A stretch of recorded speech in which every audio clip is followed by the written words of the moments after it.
குரு வாழ்க குருவே துணை. வாழ்க வையகம் வாழ்க வையகம் வாழ்க வளமுடன். ஐந்து கரத்தினை யானை முகத்தினை இந்த நிலம்பிறை போலும் மேற்றினை நந்தி மகன் தனை ஞான கொழுந்தினை புந்தியில் வைத்து அடி போற்றுகின்றேனே. அஞ்சு முகம் தோன்றில் ஆறு முகம் தோன்றும் வெஞ்சமரில் அஞ்சேல் என வேல் தோன்றும் நெஞ்சில் ஒரு கால் நினைக்கின் இரு காலும் தோன்றும் முருகா என்று ஓதுவோர். வாழ்க வளமுடன். திருச்செங்கோடு ஜோதிட ஆராய்ச்சியாளர் சங்கம் 246வது கருத்தரங்கில் மேச லக்கணத்திற்கு தனயோகம், மேச லக்கணத்திற்கு மட்டும்தான், வேற யாருக்கும் கிடையாது. மேச லக்கணத்திற்கு தனயோகம் எப்படி இருக்கும் அப்படிங்கிற கருத்துக்களை கொஞ்சம் சொல்ல இருக்கிறேன். தனத்தை பற்றி பேசுறதுனால, தனம் தரும் கல்வி தரும் ஒரு நாளும் தளர்வரியா மனம் தரும் தெய்வ வடிவம் தரும் நெஞ்சில் வஞ்சம்லா இனம் தரும் நல்லன எல்லாம் தரும் அன்பர் என்பவர்க்கே கனம் தரும் பூங்குழலால் அபிராமி கடைக்கண்களே அப்படிங்கிற வகையில் அபிராமி அந்தாதியினுடைய பாசுரத்தை சொல்லி மேச லக்கணத்திற்கு தனயோகம் எப்படி இருக்கும் அப்படின்னு பார்க்கலாம். ஆனால் நான் சொல்லக்கூடிய கருத்துக்கள் எல்லாமே மேச லக்கணத்திற்கு மட்டும்தான். இப்போ மேச லக்கணமாகி சுக்கிரன் சிம்மத்தில் இருந்தால் அவர்களுக்கு லாட்ரி மூலம் பணம் கிடைக்கும். ஏன்னா இன்னைக்கு லாட்ரி தான் பெரிய அளவில் என்ன பண்ணிட்டு இருக்குங்க, எல்லாத்தையும் கோடீஸ்வரங்களாக்கிட்டு இருக்குது. அதனால மேச லக்கணத்திற்கு சுக்கிரன் சிம்மத்தில் இருந்தால் லாட்ரி மூலம் பணம் கிடைக்கும். அடுத்து கடகத்தில் சனி இருந்துச்சு அப்படின்னு சொன்னால் புதையல் கிடைக்கும். நான் சொல்றது அத்தனை, ஏன்னா ஒவ்வொன்றுமே மேச லக்கணத்துக்கு தான். அதனால ஒவ்வொருவரையும் மேச லக்கணத்துக்குன்னு சொல்லாமல் பொதுவாக சொல்கிறேன். அப்போ மேச லக்கணமாகி கடகத்தில் சனி இருந்தால் அவர்களுக்கு புதையல் கிடைக்கும். சுக்கிரன் தனுசில் இருந்தால் முன்னோர்களுடைய சொத்து கைக்கு கிடைக்கும். குரு சனி எந்த இடத்துல கூடி இருந்தாலும் அவர்களுக்கும் முன்னோர்கள் சொத்து கைக்கு கிடைக்கும். குரு சனி சேர்க்கை எங்கு பெற்றிருந்தாலும் சொன்ன மாதிரியே குரு சனி சேர்க்கை பெற்று கூடு செவ்வாய் இருந்தால் எதிரினுடைய பணம் அவங்க கைக்கு கிடைக்கும். இப்போ குரு சனி சேர்ந்திருந்தா முன்னோர்களுடைய சொத்து கைக்கு கிடைக்கும்னு சொன்னோம். ஆனால் இப்போ குரு சனியோட செவ்வாய் சேர்ந்து சேர்க்கை பெற்று மேச லக்கணத்துக்கு எந்த பாவத்தில் கூடியிருந்தாலும் அவர்களுக்கு எதிரியினுடைய பணம் கைக்கு கிடைக்கும். சுக்கிரன் இதில் கும்பத்தில் இருந்துச்சுன்னு வச்சுக்கோங்க, ஃபைனான்ஸ் மூலம் அவங்களுக்கு பணம் கிடைக்கும். சனி மகரத்தில் நல்லா ஸ்ட்ராங்காக இருந்துச்சு அப்படின்னு சொன்னால் அவங்களுக்கு தெய்வ அருளால் பணம் கிடைக்கும். ஆனால் இது நீங்கள் எல்லாம் இதையவே வச்சுட்டு யாரும் போய் டக்குன்னு உங்களுக்கு மகரத்தில் சனி இருக்குது உங்களுக்கு தெய்வ அருளால் பணம் கிடைக்கும்னு சொல்லிடக்கூடாது. ஏன்னா அவங்க என்ன சாரம் வாங்கி, இப்போ சார ஜோதிடர் பேசுன மாதிரி சாரம் வாங்கினதை பார்க்கணும். இப்போ சனி உதாரணத்துக்கு எனக்கு மகரத்தில் தான் சனி, ஆனால் இதுவே எனக்கு லக்கணமாக போயிடுச்சு. அப்போ லக்கணத்தில் சனி நிற்கலாமா? சனி நிஷ்பலமாயிருவார். ஸோ பார்த்தீங்கன்னா அப்போ சாரம், அவர் எந்த ஆதிபத்தியம், அவர் நிற்கக்கூடிய டிகிரி, அடுத்து வக்கரம் அஸ்தங்கம் நீசம் யோகி அவயோகி. இப்போ ஐயா முடக்கு தோஷம் சொன்னார், முடக்காயிட்டாருன்னா முடக்கித்தான் போடுமே தவிர அவங்களால இப்போ பார்த்தீங்க அப்படின்னு சொன்னால் பிரச்சனையே. இப்போ 5ஆம் இடம் சொன்னார், 5ஆம் இடம் முடக்காச்சுன்னா 5ஆம் இடம் கல்வி, இந்த செல்வத்துக்கு இதுதான். ஸோ என்ன இருங்க, அதுவும் பிரச்சனைக்குரிய. ஆனால் இதெல்லாம் பார்த்து தான் சொல்லணும். அடுத்து பார்த்தீங்க அப்படின்னு சொன்னால் சனி பகவான் மகரம் கும்பம் துலாமில் இருந்துச்சு அப்படின்னு சொன்னால் அவங்களுக்கு புதையல் அல்லது புதையலுக்கு ஈடான பணம் கிடைக்கும். அந்த மாதிரி அவங்களுக்கு வாய்ப்பு இருக்கா. இப்போ அதே போல தான், இப்போ மகரம் கும்பம் சனி துலாம்னா, இப்போ மகரம் கும்பத்தில் சனி பகவான் ஆட்சி பெறுவார், துலாத்தில் உச்சம் பெறுவார். ஆனால் நம்ம போயிட்டு இப்போ உதாரணத்துக்கு ஒருத்தருக்கு மேச லக்கணமே தான், துலாத்தில் சனி பகவான் நிற்கிறாரு. அப்போ சனி பகவான் நிற்கும் பொழுது அது உச்சம்னு சொல்லலாம். அப்போ அவங்களுக்கு பணம் வரும்னு சொல்லலாமா? ஆனால் எப்படின்னு பார்த்தீங்கன்னா சனி ராகுசாரத்தில் வாங்கியிருப்பார். அப்போ சனி ராகுசாரம் வாங்கிச்சினாலே அங்கே பாதி மைனஸ் தான். நம்ம நினச்ச உடனே அப்படியே கிடைக்கும்னு சொல்ல முடியாது. நெக்ஸ்ட்டு குரு விருச்சிகத்தில் இருந்துச்சு அப்படின்னு சொன்னால் திடீர்னு அவங்களுக்கு பணம் வரும். அவங்க எதிர்பார்த்துருக்கவே மாட்டாங்க, திடீர்னு பணம் வரும். அப்புறம் பல ஊர்களுக்கு போயிட்டு என்ன பண்ணுவாங்க, பணம் வாங்கக்கூடிய அமைப்பு அவங்களுக்கு வரும். நெக்ஸ்ட்டு பார்த்தீங்க அப்படின்னு சொன்னால் கன்னியில் செவ்வாய் நின்றுச்சு அப்படின்னு சொன்னாக்கா அவங்களுக்கு பார்த்தீங்கன்னா கடன் மூலமாக அதிர்ஷ்டம் உண்டாகும். மேச லக்கணமாகி கண்ணில செவ்வாய் நின்றால் அவங்க கடன் வாங்கியிருந்தாங்கன்னு வச்சுக்கோங்க, அவங்களுக்கு என்ன ஆயிருங்க, கடனே அவங்களுக்கு அதிர்ஷ்டத்தை கொடுக்கக்கூடிய அமைப்பை கொடுத்துரும். அதே போல கண்ணில சூரியன் நின்றுச்சு அப்படின்னு சொன்னா அந்த கடன் அவங்க எவ்வளோ கடன் வச்சிருந்தாலும் கடன் தள்ளுபடி ஆயிரும். இப்போ மேச லக்கணமாகி கண்ணில புரட்டாசி மாதம் பிறந்தவங்களுக்கு எல்லாமே சூரியன் கண்ணில தான் இருப்பாங்க. அப்போ சூரியன் ஆனால் மேச லக்கணமாக இருக்கணும். அப்போ மேச லக்கணமாகி சூரியன் கண்ணியில் இருந்துச்சு அப்படின்னு சொன்னால் அவங்களுக்கு என்ன ஆயிருங்க, கடன் தள்ளுபடி ஆயிரும். ஸோ இந்த மாதிரி பார்த்தீங்கன்னா மேச லக்கணத்துக்கு ஏகப்பட்ட இப்படி 13 பாயிண்ட்ஸ் இருக்குது. 13 பாயிண்ட்ஸும் பார்த்தீங்கன்னா ஆனால் இந்த லக்கணமாக இருக்கணும். லக்கணமாக இருந்து இப்போ நான் சொல்லக்கூடிய பாயிண்ட்ஸ் எல்லாமே இருந்துச்சு அப்படின்னு சொன்னாக்கா இருக்குது அப்படின்னு சொல்லிட்டு நம்ம என்ன பண்ணிட முடியாதுங்க. அப்படியே உங்களுக்கு தனயோகம் இருக்குது அப்படின்னு சொல்லவே கூடாது. அப்போ அவங்களுடைய அமைப்பு அந்த லக்கணத்துக்கு அப்படின்னு சொன்னால் சனி உதாரணத்துக்கு பார்த்தீங்கன்னா இப்போ மேச லக்கணத்துக்கு சனி வந்து பாதகாதிபதி ஆயிடுவார் இல்லைங்களா. கும்பத்தில் இருப்பார். கும்பத்தில் இருக்கக்கூடிய சனி என்னவாயிருவாருங்க, பாதகாதிபதியாக இருப்பார். அதே போல் சப்போஸ் லக்கணத்தில் இருந்தாருன்னு வச்சுக்கோங்க, இப்போ மகர லக்கணம், கும்ப லக்கணம், துலா லக்கணம், இப்போ இந்த இதுலேயே சனி பகவானின்னா நிஷ்பலம் ஆயிடுவார். அப்போ நம்ம என்ன சொல்லிட்டு இருந்தோம், சனி வந்து இப்படி மகரம் கும்பம் துலாமில் இருந்துச்சு அப்படின்னா நமக்கு தனவரவு உண்டு அப்படின்னு சொல்கிறோம். ஆனால் அங்கே லக்கணத்தில் சனி நிஷ்பயனமாயிடுவார். அடுத்து வக்கரமாகக்கூடாது, நீசமாகக்கூடாது, அஸ்தங்கமாகக்கூடாது, அவயோகியாகக்கூடாது, முடக்காகக்கூடாது. அடுத்து லோ டிகிரியில் மெயின் பார்த்திங்கன்னா இப்போ வந்து நம்ம சொல்கிறோம் தனுசில் சுக்கிரன் நின்னா முன்னோர்கள் சொத்து கிடைக்குன்னு சொல்கிறோம். இன்கேஸ் தனுசில் சுக்கிரன் நின்று அவர் 0 டிகிரியில் நின்றுட்டாருன்னு வைங்க, நம்ம போய் எப்படி உங்களுக்கு முன்னோர்கள் சொத்து கிடைக்கும். இப்போ 5ஆம் இடம் சொன்னாங்க, 5ஆம் இடம் பூர்வ புண்ணியம். அப்போ பூர்வ புண்ணியம் கெட்டு போச்சு அப்படின்னு சொன்னால் நமக்கு வந்து மேச லக்கணமாகவே இருக்கும், சுக்கிரன் தனுசில் இருப்பார். ஆனால் 5ஆம் இடம் கெட்டு போய் இருந்ததுன்னு வச்சுக்கோங்க, அப்போ 5ஆம் அதிபதி 0 டிகிரியில் நின்னாலும் இந்த மாதிரி பிரச்சனைகள் வர்றதுக்கு வாய்ப்புகள் இருக்குது. ஸோ எந்த ஒரு ஜாதகத்திலையும் யார் சொல்லக்கூடிய பலன்களையும் நம்ம எடுத்து அப்படியே சொல்லவே கூடாது. சாரம் பார்க்காதவன் சோரம் போவான் அப்படிங்கிற ஒரு இது இருக்குது. அப்போ சாரம் பார்க்காம பலன் சொல்லவே கூடாது. அப்போ சாரநாதன் எங்கே நிற்கிறாரு, இன்கேஸ் சாரநாதன் வந்து நல்ல டிகிரியில் இருந்துச்சு அப்படின்னு சொன்னால் பரவாயில்ல நல்லா இருக்குன்னு சொல்லலாம். சாரநாதன் போய் 0 டிகிரியில் இருந்துச்சுன்னு வைங்க, அப்போ அவங்களுக்கு என்ன பண்ண முடியாது. மேச லக்கணமாகி நான் சொன்ன மாதிரி கும்பத்தில் சுக்கிரன் இருந்துச்சு அப்படின்னு சொன்னால், கும்பத்தில் சுக்கிரன் இருந்தால் சதயம் புரட்டாதி அவிட்டம் சதயம் புரட்டாதியில் இருப்பாங்க. அப்போ சாரம் கொடுத்தவன் போய் 0 டிகிரியில் இருந்தால் மேச லக்கணமாகி சுக்கிரன் கும்பத்தில் இருந்தால் ஃபைனான்ஸ் மூலம் உங்களுக்கு பணம் கிடைக்குன்னு சொன்னீங்களே அப்படின்னு பார்த்தா அவர் என்ன டிகிரியில் இருக்கிறாரு.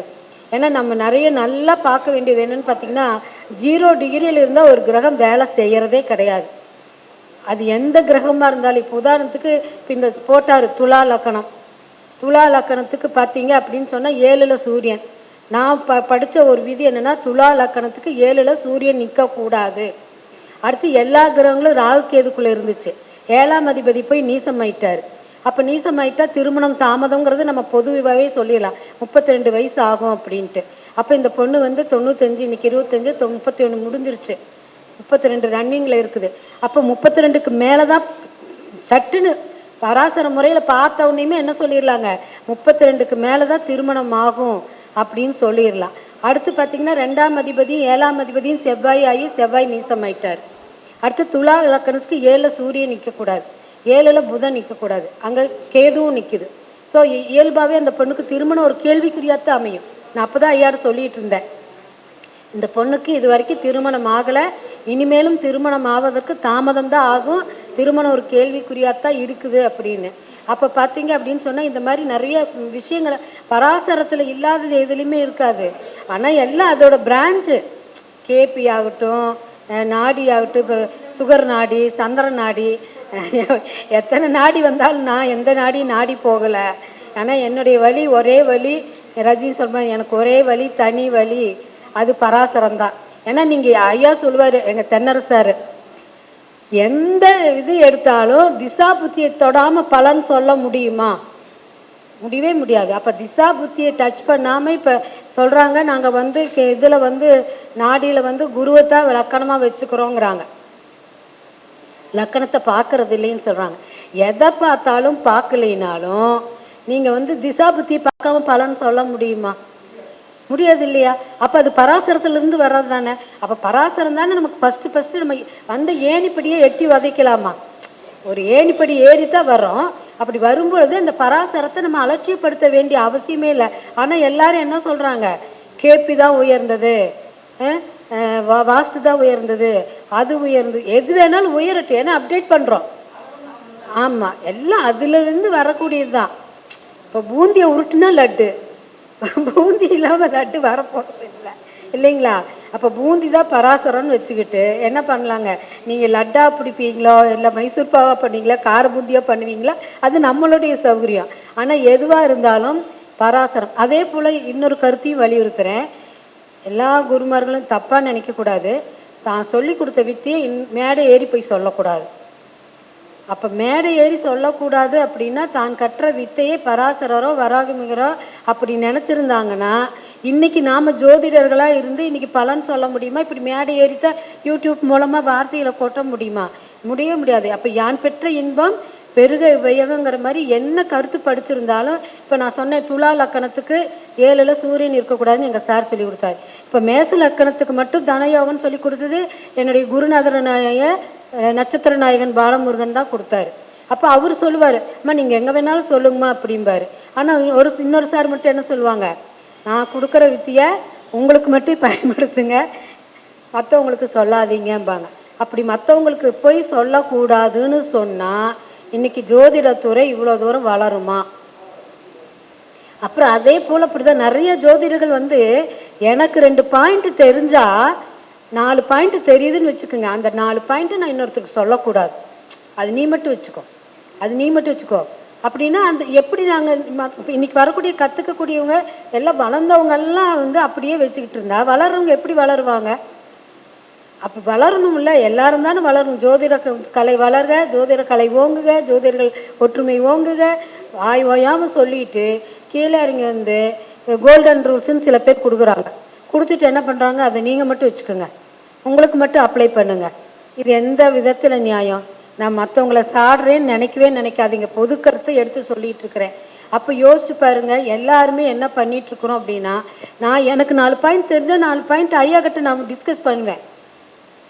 அப்போ அந்த மாதிரி இப்போ இதே போல் இப்போ ஐயாவையும் சொல்கிறேன். இப்போ நாங்கள் நிறைமதி ஜோதிட ஆய்வுன்னு சொல்லிட்டு ஒரு வாட்ஸ்அப் குழு ஆரம்பித்து அதில் நிறைய ஜாதகத்தை பதிவு பண்ணுவோம். அதுலேயும் 35 பேர் இருக்கிறாங்க, எல்லாம் கை தேர்ந்த ஜோதிடர்கள் தான். ஆனால் ஒரு ஜாதகத்தை பதிவு பண்ணால் ஒரு பலன் சொல்கிறதுக்கு வர மாட்டேங்கிறாங்க. அதில் என்ன அப்படின்னா ஒரு தவறான கருத்து வச்சுக்கிறாங்கன்னா, இப்போ நாங்கள் ஒரு ஜாதகத்தை பதிவு பண்ணிட்டு திருமணம் ஆகுமா இல்லை திருமணத்தை பற்றி கேட்குறோம், இல்லைன்னா இப்போ போன முறையில் ஒரு ஜாதகம் பதிவு பண்ணோம், தனி குடித்தனம் போகிறதுக்கான அமைப்பு இருக்கா இல்லையா? அப்போ தனி குடித்தனம் போகணுன்னா 3ஆம் பாவம் செயல்படணும். இதை சொல்கிறதுக்கு மற்றவங்களுக்கு என்னமோ ஒரு சந்தேகம் வந்துடுது. இல்லை என்ன நினச்சிக்கிறாங்க அப்படின்னா, நான் பதில் சொல்லி இவங்க அந்த பலனை எடுத்துகிட்டு போய் கஸ்டமர்கிட்ட சொல்லி இவங்க காசு சம்பாதிக்கிறாங்க. இது நியாயமா? யோசிச்சு பாருங்க. கஸ்டமர் வந்து நேரில் உட்காந்துருக்காங்க, குரூப்பில் போட்டு நான் பலன் சொல்லி அப்புறம் உங்களுக்கு சொல்கிறேன்னு சொல்ல முடியுமா? அப்படி எந்த ஜோதிடருமே இருக்கவே மாட்டாங்க, சரிங்களா? எல்லாரும் அவங்களுக்கு தெரிஞ்சு பையா சொன்ன மாதிரி 1 ரூபாயின்னு தெரிஞ்சாலும் எனக்கு இது தெரியுதுங்க, இதை நான் சொல்கிறேன், நீங்கள் கேட்குற கேள்விக்கு இந்த பதில் தெரியல, எங்கள் குருநாதர்கிட்ட கேட்டு சொல்கிறேன் அப்படின்னு ஃபோன் நம்பர். இப்போ நான் என்னை பொறுத்த வரைக்கும் ஒரு கஸ்டமர் எங்கிட்ட வர்றாருன்னா ஃபஸ்ட்டு நோட் எடுத்து வச்சு டேட் போட்டு டைம் போட்டு ஊர் போட்டு ஜாதக கட்டமெல்லாம் எழுதி அவங்களோட ஃபோன் நம்பரையும் எழுதி வச்சுக்கிட்டு தான் நான் பலனை பார்த்துட்டு பிறகு 2 மந்திரங்களை சொல்லி தான் உங்களுடைய குலதெய்வம் என்னுடைய குலதெய்வமும் துணை நிற்கட்டும்னு சொல்லி தான் பிரார்த்தனை பண்ணிட்டு தான் நம்ம பலன் சொல்ல ஆரம்பிக்கிறோம். இவ்வளோ சொன்ன பிறகு இருங்க நாங்கள் எங்கள் குரூப்பில் போட்டு மற்ற எங்களோட ஜோதிடர்கள்லாம் பலன் சொல்லட்டும் அப்புறம் சொல்கிறேன்னா அவங்க நம்மளை தேடி வருவாங்களா? வரப்போகிறதில்ல. ஆன்லைன் அதுக்கும் இன்னொருத்தர் சொன்னாங்க ஆன்லைனில் சொல்லலாம் அப்படின்னு. ஆன்லைனில் சொல்கிறதுனால எத்தனை நாள் வெயிட் பண்ணுவாங்க? ஒருத்தர் இருக்கிறாரு, பலனே தெரில, 6 மாதம் ஆச்சுன்னாரு. 6 மாதம் வரைக்கும் நம்ம வெயிட் பண்ணி ஆன்லைனில் பலன் சொல்ல முடியுமா? சொல்ல முடியாது. அதனால் வந்து பார்த்திங்கன்னா 10 பாயிண்ட் படிச்சிருக்கிறோமா, அந்த 10 பாயிண்ட்டை வச்சு எங்கள் தென்னர சார் சொல்லுவார், மாதத்துக்கு 1 பாயிண்ட் படிங்க, 12 மாதத்துக்கு 12 பாயிண்ட் கிடைக்கும், அதை வச்சு கூட நீங்கள் ஜாதகத்துக்கு பலன் சொல்லலான்னு. மாதம் 1 பாயிண்ட் தான் சொன்னார். நான் கூட மாதத்துக்கு 1 தானே சொல்கிறாருன்னு. அப்புறம் தான் நினச்சேன், ஓ நம்ம வருஷத்துக்கே ஒன்றும் படிக்க மாட்டோம். ஏன்னா படிக்கும்போது இருக்கிற ஆர்வம் மறுபடியும் இருக்காது. அப்படிங்கிறதுனால அவர் சொன்ன கருத்துக்களை நீங்கள் அவருன்னு இல்லை, நிறைய பேர் சொல்லியிருக்கிறாங்க. எல்லாருமே குருநாதர்கள். என்னுடைய குருநாதர்கள் அத்தனை பேரையும் எடுத்து இப்போ சொல்லணும்னு நினச்சா டைம் பத்தாது. ஏன்னா நின்றுட்டாங்க போதும். இல்லை நானே 5 நிமிஷத்துக்கு தான் பாயிண்ட் எடுத்துகிட்டு வந்தேன். ஆமாம், அதனால் நீங்கள் வரலைங்கிறக்காக எக்ஸ்ட்ரா கொடுத்துட்ருக்குறேன். சரிங்களா? அதனால் நான் சொன்னக்கூடிய அத்தனை கருத்துக்களும் மேச லக்கணத்துக்கு மட்டும் எடுத்துக்கொண்டு நீங்கள் மறுபடியும் அதை ரீகால் பண்ணி பாருங்கள். ரீகால் பண்ணி பார்த்துட்டு அதை, ஏன்னா நான் அப்படி ஒரு 2 வருஷத்துக்கு முன்னாடி வாஸ்து பரணி சார் மீட்டிங்கில் இதை பேசும்போதே ஒருத்தர் சொன்னார், அம்மா எனக்கு சிம்மத்தில் சுக்கிரன் இருக்குது, எனக்கு லாட்ரி மூலம் அடிக்கடி பணம் வந்துகிட்டே இருக்குதுங்கம்மா, ஒரு தடவை இல்லை அடிக்கடி வந்துகிட்டே இருக்குதுனாரு. ஸோ அந்த மாதிரி பார்த்தீங்கன்னா அப்போ நம்ம எடுத்து அனலைஸ் பண்ணோம் அப்படின்னு சொன்னால், என் ஜோதிடம் உண்மை, ஜோதிடர் சொல்லக்கூடிய கருத்து அப்பப்போ ஸ்லிப் ஆகும். யாரும் பொய் சொல்ல போகிறதில்ல, ஏமாற்ற போகிறதில்ல, ஸ்லிப் ஆகிடும். டங் ஸ்லிப் ஆகுதுன்னு சொல்கிறாங்க இல்லைங்களா? அந்த நேரத்துக்கு பிரபஞ்சம் என்ன சொல்லுதோ அதை தான் சொல்லுவாங்க. இப்போ ஐயா சொன்னார் பாருங்க, இப்படி நின்னோடனே தப்பாக சொல்லிட்டாங்க, நான் கெட்ட வார்த்தையில் திட்டேன் அப்படின்னு சொன்னார் பார்த்தீங்களா? பிரபஞ்சம் அவங்களுக்கு உதாரணத்துக்கு அதுக்கும் நான் ஒரு கருத்து சொல்லிடுறேன். இப்போ ஒரு சிலர் எடுத்தோடனே பாசிட்டிவாக சொல்லுவாங்க.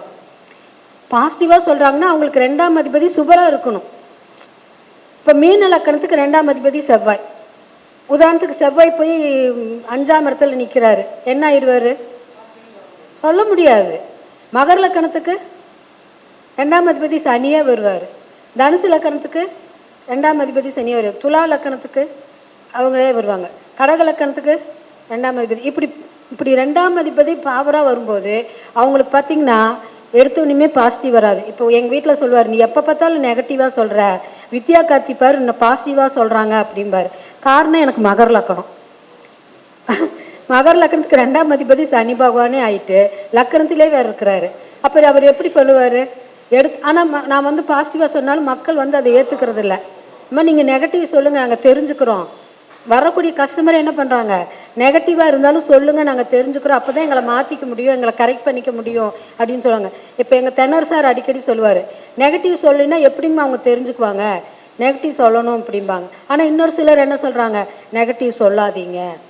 அப்போ நெகட்டிவாக இருக்கட்டும் பாசிட்டிவாக இருக்கட்டும், நம்ம சொல்லக்கூடிய விதம் தான் இருக்குது. நெகட்டிவாகவே இருந்தாலும் சிக்கல் வர இருக்குது, பார்த்து நடந்துக்குங்க. இப்போ செவ்வாய் ராகு சனி 3 சேர்ந்தா எல்லாருக்கும் தெரியும்ல, ஆக்சிடென்ட் ஆகணும். அது திசாபுத்தி கோச்சாரத்துலேயே வந்துச்சுன்னா அப்போ நம்ம என்ன சொல்லலாம், வண்டியில் போகும்போது கவனமாக இருங்க, வண்டியில் போகும்போது கவனமாக இருங்க. நான் என்ன சொல்லிடுவேன், உங்களுக்கு விபத்து ஏற்படும்னு சொல்ல மாட்டேன், ஆனால் கவனமாக இருங்க. வண்டி எடுக்கும்போது இது எல்லாருக்கும் பொதுவான கருத்து தான். வண்டி எடுக்கும்போது வெற்றிவேல் வீரவேல் ஞானவேல் சொல்லிட்டு எடுங்க, அந்த பிரச்சனை வரவே வராது. அடுத்து இதுவும் எங்கள் சார் சொன்னது தான். இப்போ மாதத்துக்கு ஒரு தடவையோ இல்லை 3 மாதத்துக்கு ஒரு தடவையோ எலுமிச்சம்பழம் எடுத்துகிட்டு போய் முருகனுக்கு மாலை போட்டுட்டு செவ்வாய்க்கிழமை நாள் மாலை போட்டு வந்தால் இந்த விபத்து வரவே வராது. இப்போ அவங்களுக்கு நம்ம என்ன சொல்லிடலாம், கவனமாக இருங்க, கவனமாக இருந்துட்டு இந்த மாதிரி பிரச்சனை வராமல் இருக்கிறதுக்கு நீங்கள் இந்த மாதிரி செஞ்சுட்டு வாங்க, அவங்களுக்கு அதுலேருந்து என்ன பண்ணலாம், விடுபடலாம். ஸோ இந்த மாதிரி எளிமையாக சொல்லி மக்களை என்ன பண்ணலாங்க, திசை திருப்பலாம். போயிட்டு லட்சக்கணக்கில் செலவு பண்ணி பரிகாரம் பண்ணனா அவனும் செய்ய மாட்டோம், நம்மளும் செய்ய மாட்டோம். ஆனால் நீங்கள் என்னுடைய கருத்து என்னென்னா, வரக்கூடிய மக்களுக்கு அபிராமி அந்தாதியை கொடுத்துட்றது, நவகிரக ஸ்துதி கொடுக்கறது. வீட்டில் உட்காந்தே படிங்க. கோயிலுக்கு போகிறேன்னு சொன்னால் நேரம் காலம் சூழ்நிலை குடும்பம் பொருளாதாரம் எல்லாம் ஒத்து வரணும். ஆனால் வீட்டில் உட்காந்து ஒரு தீபம் வச்சு ஒரு ஸ்லோகம் சொல்கிறதுல ஒரு கஷ்டமும் இருக்காது. ஸோ அந்த மாதிரி சொல்லும்போது நமக்கும் நன்மை கிடைக்கும், வரக்கூடிய கஸ்டமருக்கும் நன்மை கிடைக்கும் என்று சொல்லி மேச லக்கணத்திற்கு மட்டும் தனயோகம் எவ்வாறு சிறப்பாக செயல்படும் என்பதை எடுத்துக்கூறக்கு வாய்ப்பு கொடுத்த திருச்செங்கோடு ஆராய்ச்சி சங்கத்திற்கு எனது மனமார்ந்த நன்றியும், 4 பேர்னாலும் பொறுமையாக கேட்டதுக்கு மிக்க நன்றி. வாழ்க வளமுடன், வாழ்க வளமுடன். மேச லக்கணத்துக்கு மட்டும் மேச லக்கணமாகி அதான் மேச லக்கணமா அதான் மேச லக்கணமா இருந்து சிம்மத்தில் சுக்கிரன் இருந்தால் கண்டிப்பாக லாட்ரி மூலம் பணம் கிடைக்கும். ஓகே, வாழ்க வளமுடன். எனது பெயர் ஏஆர் பரணி பரிபூரணம். ஏஆர்னா அஸ்ட்ராலஜர்னு அர்த்தம், பரணிங்கிறது எனது நட்சத்திரம். ஏன்னா நேற்றுக்கு பேப்பரில் எல்லாம் பரணி பரிபூர்ணம்னு போட்டுட்டாங்க, என்னடா புதுசாக இருக்குது அப்படின்னு சொல்லிட்டு எல்லாம் பரணின்னா என்னன்னு தெரியலினாங்க. ஏஆருங்கிறது அஸ்ட்ராலஜர். ஏன்னா டாக்டர்னா டிஆர் போட்டுக்கிறாங்க, லாயர்னா எல்லாரும் போட்டுக்கிறாங்க. நாம் ஏன் அஸ்ட்ராலஜர்னா ஏஆர் போடக்கூடாது அப்படின்னு நானாவே என்ன பண்ணிட்டேங்க, ஏஆர் பரணி நட்சத்திரத்தை முன்னாடி வச்சுக்கிட்டேன். பரணி பரிபூரணம். எனது அலைபேசி எண் 8778781573. வாழ்க வளமுடன். பொறுமையாக கேட்ட அனைவரும் அருட்பேறு ஆற்றலின் கருணையினால் உடல் நலம், நீள் ஆயுள், நிறை செல்வம், உயர் புகழ், மெய்ஞானம் ஓங்கி வாழ. வாழ்க வளமுடன், வாழ்க வளமுடன், வாழ்க வளமுடன். ரொம்ப ரொம்ப சிறப்புங்கம்மா. ஒரு நிமிஷம் அப்படி இருக்குமா, ரொம்ப ரொம்ப சிறப்புங்க. இந்த ஏஆருங்கிற மேட்டர் வந்து ஏற்கனவே அம்மா ஒரு மீட்டிங்கில் நம்ம பேசணும். ஆமாம், இப்போ நீங்கள் சொன்னதுக்கப்புறம் நான் ஏஆர் போட்டுக்கிட்டு இருக்கிறேன். ஏஆர் போடலாங்க, தப்பு இல்லை. நான் இப்போ ஒரு போன மாதமே இதை பற்றி பேசணும். ஏன் டாக்டர் டிஆர் போடுறாரு, அவர் இன்ஜினியர் இஆர் போடுறாரு, நாம ஏஆர் போடலாம். அஸ்ட்ராலஜர் அவங்கள விட அதிகமாக வருஷம் படிக்கிறது நாம தானே. அவங்க 5 வருஷம் படிக்கிறாங்க, நீங்களாம் எத்தனை வருஷம் படிக்கிறீங்க? நான் ஒரு 25 வருஷத்துக்கு மேலே படிக்கிறேன். ஸோ இன்னும் படிச்சுக்கிட்டே தான் இருக்க போகிறோம். அப்படி இருக்கல தாராளமாக போடலாம்னு சொல்லி இந்த ஒரு அரிய கருத்துக்கள் வழங்கிய அம்மாவுக்கு பாபர் நன்றிகள் தெரிவித்துக் கொள்கிறோம். நான் மூந்தன் முரளிகிட்ட சொல்லிகிட்டே இருந்தேன். அவர் ஜோதிட வளர்ச்சிக்காக எதேதோ செய்கிறேன்னு சொல்லிட்டு இருந்தார். நானும் முருகேசையா இவர் இந்த திருச்சியில் இவர் ஐயா அஸ்வின் நடத்தின மீட்டிங் போகும்போது சொல்லிட்டு இருந்தேன், முரளி சார் நீங்கள் எப்படியாவது ஜோதிடர்களுக்கெல்லாம் ஏஆர்னு சொல்லும்போது கனிமொழி சொன்னாங்க, ஏம்மா மற்றவங்க சொல்லி போடணும், நம்மளே போட்டுக்கலாங்கம்மா, ஏங்கம்மா அப்படின்னாரு. அப்போ ஒருத்தர்கிட்ட போய் சொல்லி அவங்க போடுற அப்புறம் தான் உடனே நான் அது வரைக்கும் நான் எல்லாருக்கிட்டையும் ரெக்வஸ்ட் வச்சுட்டே இருந்தேன். அப்புறம் இது யார் போய் கொடுக்கணும், நான் படிச்சுட்டேன், நான் எம்ஏ யோகா படிச்சுட்டு 13 வருஷமாக ஜோதிடத்தில் இன்னும் தொழிலில் இருந்துட்டு தான் இருக்கிறேன். இதுக்கு யார் போய் நம்ம கொடுக்கணும்? அப்போ நம்ம படிச்சுட்டோம், ஜோதிடர் அஸ்ட்ராலஜர்னா ஜோதிடர் தானே. அப்போ அதனால என்ன பண்ணலாம், இப்போ நெற்கே பார்த்தீங்கன்னா காலை கதிரில் ஹிந்துலாம் போய் பார்த்தீங்கன்னா தெரியும், மகளிர் தினத்துக்காக பேசியிருக்கிறேன். அப்போ அதில் பார்த்தீங்கன்னா ஏஆர் பரணி பரிபூர்ணம் தான் போட்டிருக்கிறாங்க. ஸோ அதனால எப்போ முதல்லையே பேப்பரில் வந்துருச்சோ இனிமேல் நாமெல்லாம் தைரியமாக என்ன பண்ணிக்கலாங்க, ஏஆர் போட்டுக்கலாம் உங்கள் முன்னாடி. ஆமாம், யார் ஜோதிடம் படிச்சுட்டு ஜோதிடம் சொல்கிறீங்க, ஜோதிடர்களாக வெள்ளம் வர்றீங்கன்னா நீங்கள் என்ன பண்ணிக்கலாம், ஏஆர்னு போட்டுக்கலான்ற வாக்கியத்தை பரிபூர்ணமாக கொடுக்குறேன். வாழ்க வளமுடன், வாழ்க வளமுடன், வாழ்க வளமுடன்.